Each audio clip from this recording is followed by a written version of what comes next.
Well, here's a view of the rig in the exact same spot.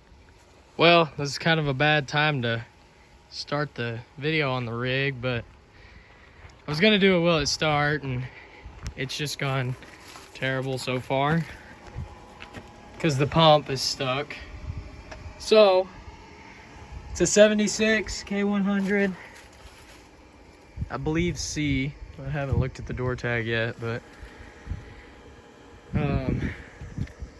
it's been sitting for roughly 9 years, is what I was told by the previous owner, and said it was running when parked, but they just quit using it. Looks like it's been rebuilt. Head is rusty, different from the motor. And so right now I've just got the back of the pump off. Finally got it tore down enough that I believe I can tap on that right there. Should be the end of the rack. Should be able to tap it forward and get it to where the pump will be in the run position.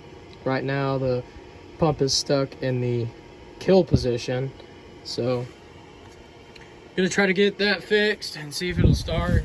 Been fighting with the battery cables, trying to put some different battery cables on it because it wouldn't crank. And the starter, the brushes are still kind of wore out, so I may have to put a starter on it. It's kind of what I got so far.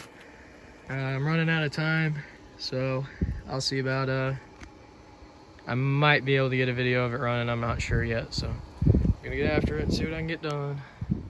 Well, here's a view of the rig in the exact same spot, if you can't tell. I ran out of time. I gotta go back for more training, so it's gonna sit here till summer. When I get home, I'll be done with training by then, but couldn't get it to start. I got the pump back together and then didn't even have a chance to try it because the starter wouldn't crank it. So I changed the starter, still wouldn't crank. So put some new cables on it, still wouldn't crank. So we drug it a couple days ago before I figured out the pump was messed up.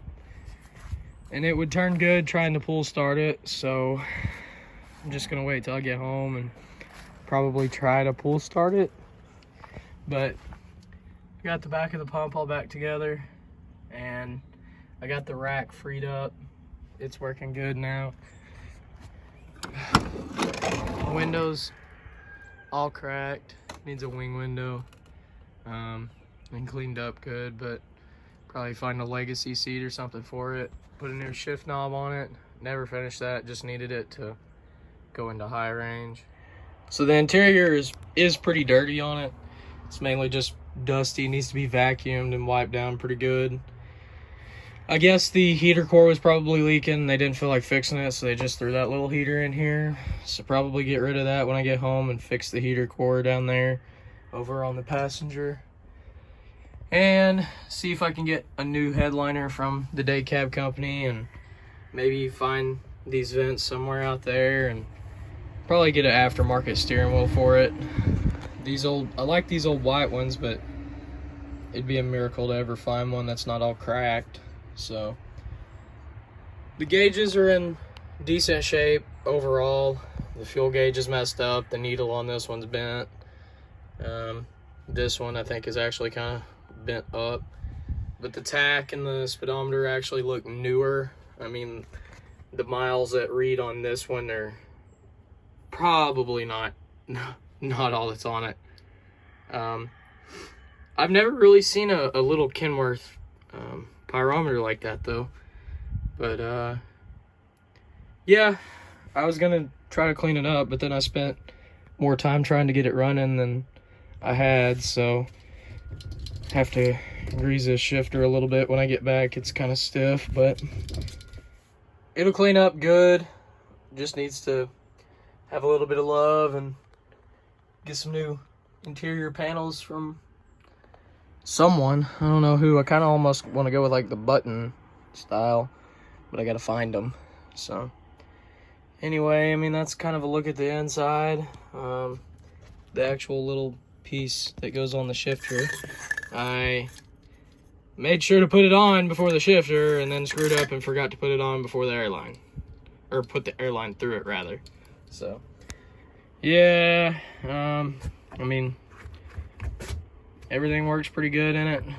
Throttles does its thing, brake does its thing, and clutch works good. So I think that's about all I got for the inside.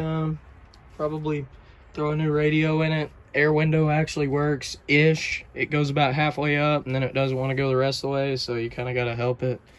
Maybe try to find some new knobs. I don't know yet.